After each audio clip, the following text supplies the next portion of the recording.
Santog, ikaw muna ang magbigay ng ganitong reaksyon sa napaka-solid na reklamo ni Governor Hubahib kung paano ang charter change, yung peke na People's Initiative na bogus, ay ginamitan ng mga peke na ayudang ginamit sa pagkakapirahan at panluloko sa tao sa Davao del Norte. Ito yung katotohanan sa politika eh. You cannot put the truth behind a door forever. No? There will come a time when the truth will come out and you have to face it. And the utility of the AIX in the TUPAD program in order to further political interest, ito na lumalabas kasi hindi mo naman pwedeng sabihin na lahat ng governor, lahat ng congressman, lahat ng mayor, kaya mong busalan. Or maging kasabwat mo sa pangungurakot. Yes, there will be people of principle. Yeah. Okay? There will be people of principle who will say, I will not want to be a part of it. Yes. I will listen to the sentiments of my people at yung mga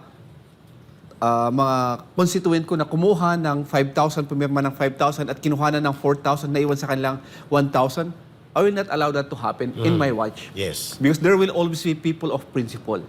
So the more you put, I don't know, how do you call it, habang binubusalan mo ang yan, nag-aano ka lang ng gasolina. Yan ang katotohanan. Binubuhusan mo ng gasolina ang makatarungang pagkagalit nila. Yes. It's impossible na ilagay mo lahat ang mga tao sa bulsa mo because there will always be people of principle. Yes. That is the history of all nations. Tama. At the end of the day, these people of principle will rise. And you have to face it. And they will have to speak of the things that you did. Like for example, this one. So ano ang katapat nito sa batas?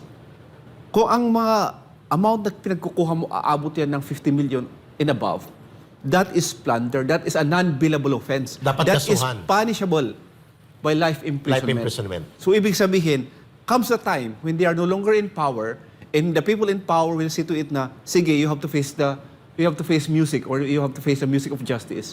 That will be your kamapans. Yan. It's Claro. gonna be life imprisonment. Klaro. Ma'am, please go back. You were saying something. Oo. I just want to also respond to what Attorney Marlon said, no.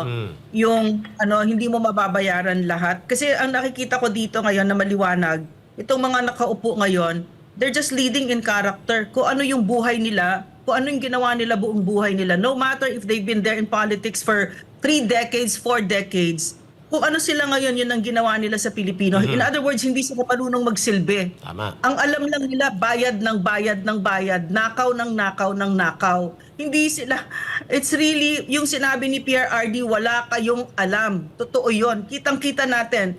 In fact, there were plenty of press conferences by this Bongbong Marcos where he made me cringe because of his ignorance. Ignorance. Kahit yan si Lagdameo, napaka-ignorante. Yung sinabi niya, remember during the disaster na yung kung hindi kayo humingi, hindi kayo bibigyan. Pag humingi kayo, bibigyan kayo.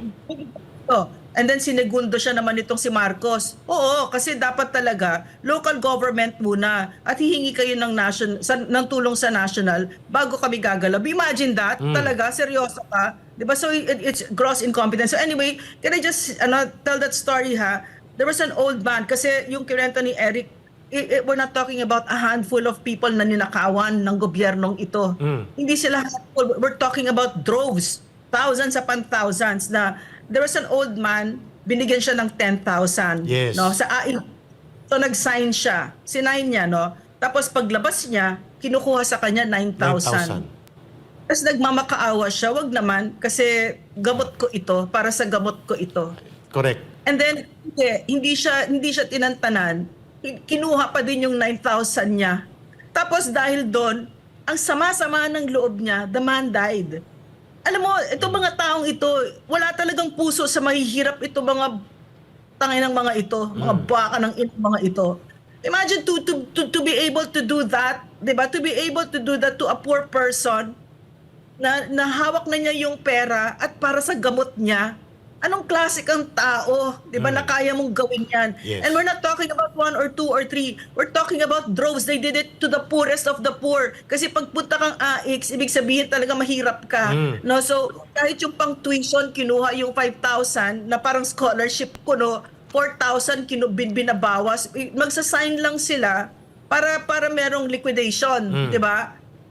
Pero Tama. kayang-kaya nilang gawin, and this is happening all over the country right now. Exactly. And ma'am, to think that hindi lang AX ang pinalusot. Mayroon pang AKAP, attorney, na 27 billion pesos na itinago sa DSWD that only the Office of the Speaker of the House can approve the releasal.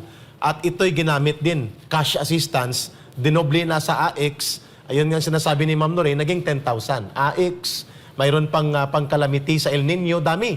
Pero, ang totoo, ginamit siya bilang gatasan, ginamit siya sa pagnanakaw ng pondo ng bayan, at lumalabas na yung hold-upper at kawatan sa gobyerno, siya pa ang dapat pasalamatan ng mamamayan sapagkat nagbigay pa siya ng abono. Eric, Ninakawan na siya ng 10,000, binigyan siya ng 1,000, dapat magpasalamat pang taong bayan. Ma'am Lorraine. Eric, nakalimutan mo, nanggaling din yung yung sa card ng Tingog. Oh, Tingog din. Nakikieffort ang Tingog. No, ni Yeda. Yung Yes. asawa ni Martin Romualdez. Correct. Yung mga magnanakaw. Ang asawa niya, attorney, ang committee chairperson ng House Committee on Accounts. Speaker si Martin Romualdez, sa kanilang dalawa dumadaan ang approval ng mga pundong ito para ma-release. At may tinago pa na 147 billion pesos sa DPWH. Hindi alam ng mga sekretary ng departamento, nagmamaang-maangan ng presidente pero alam natin kasabwat sila. Ito yung binulgar ni Governor Hubahib. Ito yung binulgar ni Congressman Pulong Duterte. Ito yung binulgar ni Mayor Baste. Ayan, ma'am. Ito yung binulgar ng mga tao sa Leyte.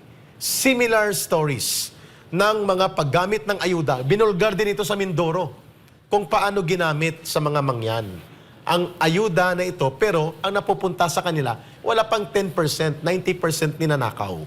Ayon sa reklamo, the way it was described by Governor Hubahib. And the true story na binanggit ni Ma'am Lorraine, nakakadurog ng puso yun, Atty. Busantog.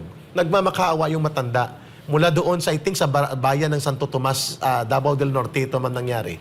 Dahil kasabwat Ang pati... layo nun, Eric. Ma'am? Eric, nagpunta ako dyan sa Santo Tomas. Yes.